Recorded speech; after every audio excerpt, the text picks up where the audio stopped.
Hi friends, பர்ச்சேசிங்க்காக வெளியே போயிட்டோம். இன்றைக்கி வந்து சண்டே. இன்னொரு 4 டேஸில் மகிழனுக்கு பர்த்டே வரப்போகுது. ஸோ அவனுக்கு ட்ரெஸ் பர்ச்சேசிங்க்காக தான் போயிருந்தோம். ஃபர்ஸ்ட் நாங்கள் ட்ரெண்ட்ஸ் போயிருந்தோம். அங்கே பார்த்தீங்கன்னா குழந்தைங்களுக்கு பேபிஸ்க்கு தான் வந்துட்டு கேர்ள் பேபிஸ்க்கு வந்து அதிகமான கலெக்ஷன் இருந்தது. க்ராப் டாப்ஸ், மினி ஸ்கர்ட் இந்த மாதிரி நிறைய இருந்தது. ஸோ மகிழனுக்கு வந்து அங்கே அவ்வளோவா எதுவுமே செட் ஆகலை. ஸோ நாங்கள் பக்கத்தில் வேறு ஷாப்புக்கு போகலான்னு சொல்லி டிமார்ட் போயிருந்தோம்.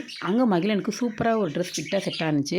இந்த ட்ரெஸ் வந்து ரொம்ப நாளாக மகிழனுக்கு இருக்கணும்னு நினச்சிட்டு இருந்தேன். அதே மாதிரி அவனோட செகண்ட் பர்த்டேக்கு இந்த ட்ரெஸ் எனக்கு கிடச்சிருச்சு. ஃபஸ்ட்டு செட் ஆனதுக்கப்புறமா நெக்ஸ்ட் டே வந்து இன்னொரு செட் எடுக்கிறதுக்காக போயிருந்தோம். இது வந்து இங்கே எல்லா கலெக்ஷனுமே செக் ஷீட்ஸ் டைப் தான் இருந்தது. ஸோ இதுவும் டிஃப்ரெண்ட்டாக இருக்கட்டுமேன்னு சொல்லிட்டு அதுலேயுமே ஒரு டைப் எடுத்தேன். அது அவனுக்கு செகண்ட் அவுட்ஃபிட்டாக செட் ஆயிடுச்சு. இதெல்லாம் வாங்கிட்டு வீட்டுக்கு தேவையான கொஞ்சம் திங்ஸ் வாங்கினோம். மகிழன் பர்த்டேக்கு ஸ்பெஷலாக இளநீர் பாயசம் செய்யலான்னு சொல்லியிருந்தேன் தங்கச்சி. ஸோ அதுக்கான திங்ஸ் எல்லாம் வாங்கிட்டு வரும்போது அப்படியே பானிபூரி சாப்பிடணும் போல் இருந்தது. ஸோ நானும் தங்கச்சி பானிபூரி சாப்பிட்டுட்டு வீட்டுக்கு வந்துட்டோம். நெக்ஸ்ட் vlogல பார்க்கலாம். தேங்க்யூ.